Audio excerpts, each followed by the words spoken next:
What I remember most about my friend Malcolm is that he didn't suffer fools gladly. He couldn't have been much older than I am now when we first began working together, although I always thought of him as an old man. Funny how that changes the older I get. By day, Malcolm was an astounding problem solver. But on evenings and weekends, Malcolm was a superhero, a justice seeker, a peacemaker, and the personification of love itself. Malcolm was a brilliant coworker, but if you needed his help at work, you had better catch him during working hours, because as soon as the clock struck 5, Malcolm would be out the door. He always had places to go and people to see, mountains to move, wrongs to make right, people to save, injustices to oppose, and people to feed. Malcolm, no matter how much you tried to resist his charms, would always sweep up any able-bodied person to help him in his epic quests to right whatever wrongs he encountered. I don't remember much of what I learned from Malcolm about work, but I can still feel the intensity of his passion sweeping me up like a whirlwind as he embodied a vision of justice which always took my breath away. Malcolm and I, we shared a bleak kind of gallows humor which we both put down to our shared British birthplace. When he discovered that as a child I had been subjected to my father's collection of recordings of the old 50s radio show called The Goons, our gallows humor went into overdrive. Malcolm would insist that I play Eccles to his Sea Goon. For those of you who were never blessed to hear The Goons, which is probably most of you judging by the ages in this room, they were long before my time, so they were mostly before all of our time. For those of you who have never even heard of the Goons, suffice it to say that the Goons taught the Monty Python crew everything they ever knew about comedy. Says I, using the voice of Eccles to Malcolm, who hailed from Aberdeen, "Ah, you hairy Scotsman, we're gonna march north to England." To which Malcolm would respond in the voice of Neddy Seagoon, "But England's to the south." "Aye," says I, "we're gonna march right round the world and sneak up on them." Our coworkers thought we were mad, but I loved that old guy right up until the moment he left us. I remember sitting at his hospital bed as he lay dying. We'd exhausted all the goon bits that we could remember, and the rattle of Malcolm's breathing warned me that it wouldn't be long. When all of a sudden he sat right up in bed and he demanded to know, what is Jesus all about? Never once in all the time that I had known him had I ever mentioned Jesus to him, nor had he ever mentioned Jesus to me. I kept my mouth shut on anything remotely connected with religion simply because every single time anyone else mentioned religion, Malcolm would become incensed.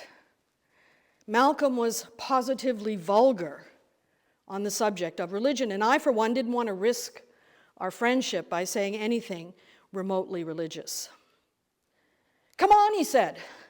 "Tell me, what is Jesus all about? Quickly, I don't have much time." And then Malcolm pointed to a bunch of Easter cards which the nurses had lined up on the windowsill. "There, look at them." He tried his best to take on Seagoon's voice.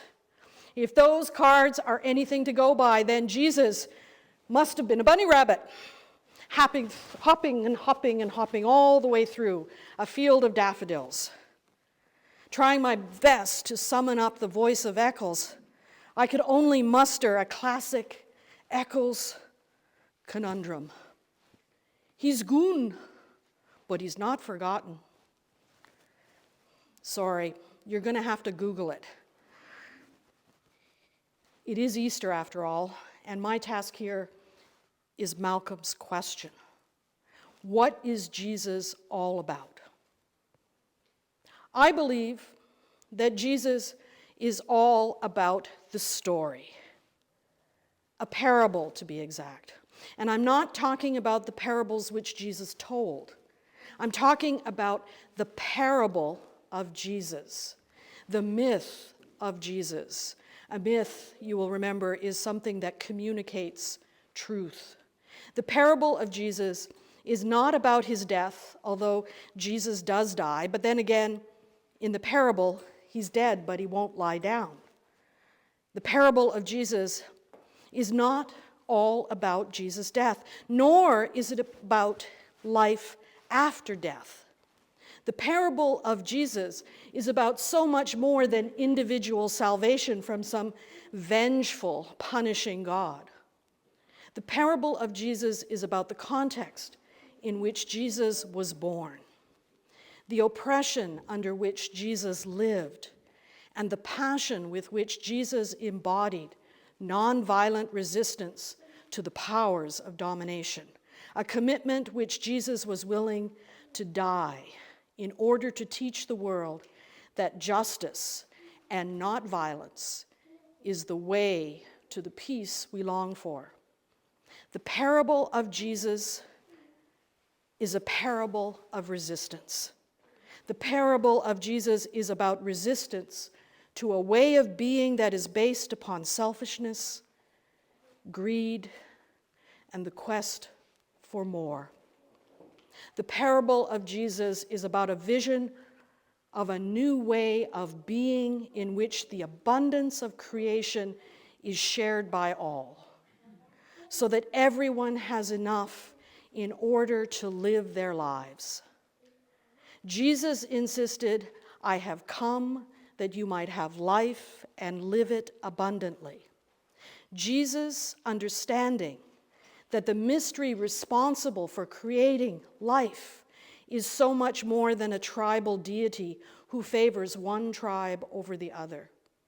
Jesus spoke of this mystery as an Abba, a parent with which we are one. Jesus understood this Abba's primary concern for the people of the world, all the people of the world, is that we love one another. Jesus took the best of the teachings of his people, and when he highlighted the most important rule of their religious teaching, it was the commandment that we love one another, to which Jesus added a new twist, spelling out exactly how we are to love one another. In the parable of Jesus, on the night before Jesus is executed by the empire, he gives his followers a new commandment, that we love one another in the same way as Jesus loved them. We don't have to look very far into the parable of Jesus to see exactly how Jesus loved.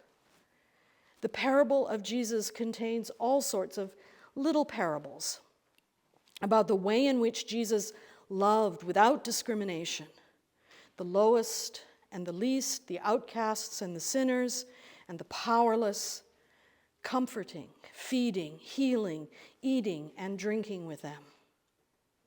As for the enemies, the powerful, the self-centered, the wealthy, Jesus called his followers not to take up the sword against them, but to lay down their arms and to love even their enemies. Jesus urged his followers to live selflessly, giving extravagantly, as they learned new ways to love one another. In the parable of Jesus, we meet a person willing to sacrifice, to make holy every aspect of his being in order to resist the forces of empire. Jesus steadfastly resisted violence, for Jesus understood that violence is not the way to peace. This was totally in conflict with everything the Roman Empire believed. Jesus' whole life proclaims that peace cannot be achieved through violence, because the Pax Romana, the peace of Rome, which is born out of violence, is no peace at all for the least and the lowest of them. Peace is born of justice. Justice not just for the rich and powerful, but justice for all. Jesus resisted violence. He resisted the trappings of his fame, which he could have used to muster an army. Jesus even resisted the temptations of his own power, even in the face of the one thing we humans fear most of all: death. According to the parable of Jesus, not even death can kill Jesus. Not his vision of the reign of God. That cannot be killed. What Jesus called the basileia ton theon, the reign of the mystery, which Jesus understood to be the Abba, the loving parent. Not even death at the hands of the most powerful empire the world had ever seen could kill Jesus' vision of the reign of Abba in which justice prevails. Jesus' idea of justice did not include revenge. Jesus understood justice to be distributive. Distributive justice ensures that everyone has enough to live abundantly. After the empire had done its worst, after Jesus was executed for resisting the powers of the empire, his followers came slowly to understand Jesus' teachings, and they too became nonviolent resistors who looked to the parable of Jesus' resistance to encourage their quest for peace through justice. But the temptations of empire are powerful, and over time, the all-too-human fear of death softened Jesus' followers' commitment to resistance. Over time, the followers of Jesus were so co-opted by the very temptations which Jesus resisted all his life, even unto death. And eventually, Jesus' resistance itself was softened as people returned to the old ways of trying to establish peace through the empire's violence. As Jesus' resistance was softened, the people's vision of Jesus' Abba was hardened.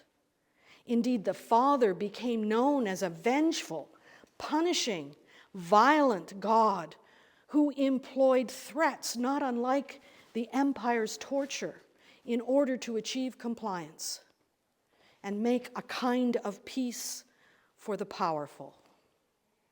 Sadly, the parable of Jesus' resistance became a quid pro quo with the powers that be. Resist the empire which the church had become, and be damned to eternal punishment in the fires of some hell created in the imaginations of the powerful.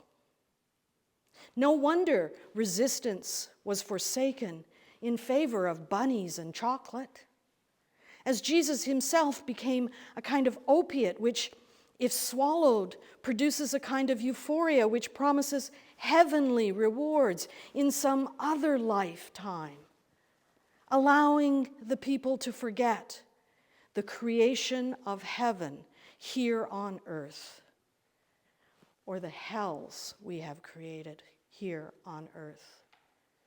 Resistance was set aside in favor of acquiescence in the service of the empires created by wealth. The forces of the empires of Rome and the religious authorities may have killed Jesus, but according to the parable of Jesus, not even death can kill Jesus' vision of the basileia ton theon.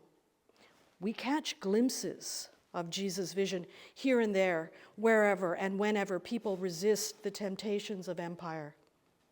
You've all seen glimpses of the Basileia Templéon whenever peace breaks out, not because of violence, for this is no peace at all, but merely a lull in the violence. You've seen the Basileia Templéon when peace is established because justice prevails, when justice and not violence creates the kind of peace where love flourishes. That's the Easter part of the parable of Jesus, the time and the place when resurrection happens. When and where love, the love which Jesus embodied, resists the temptations to selfishness, greed, and violence. Those moments when love rises up and people are empowered by their love for one another, their love for the earth, for creation, to resist injustice, to champion justice for people everywhere. The parable of Jesus is simply a story told by idealistic religious fools when it is fed by those who are intoxicated by the temptations of empire.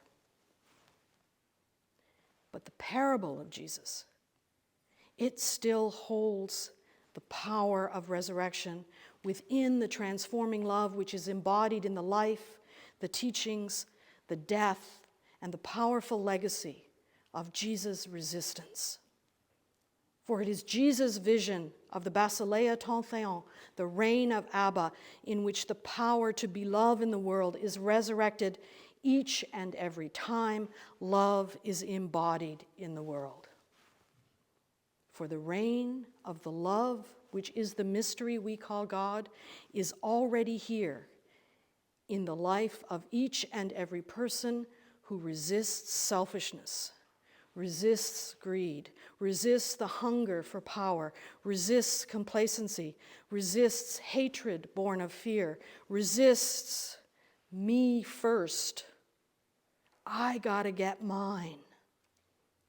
And most of all, resists the violence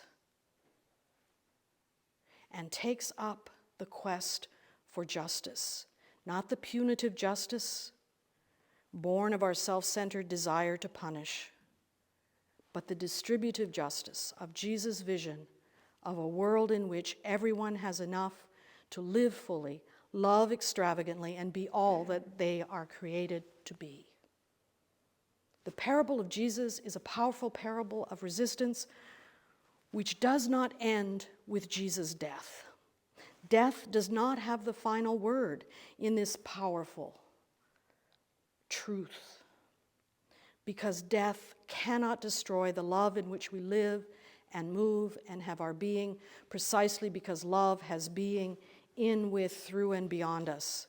Love lives, and love dies, and love comes again and again and again. As the rattle in Malcolm's chest weakened, his grip on my hand tightened. I could almost see the young man that he once was leaning in close to the wireless so that he could hear every silly word of the goons' broadcast.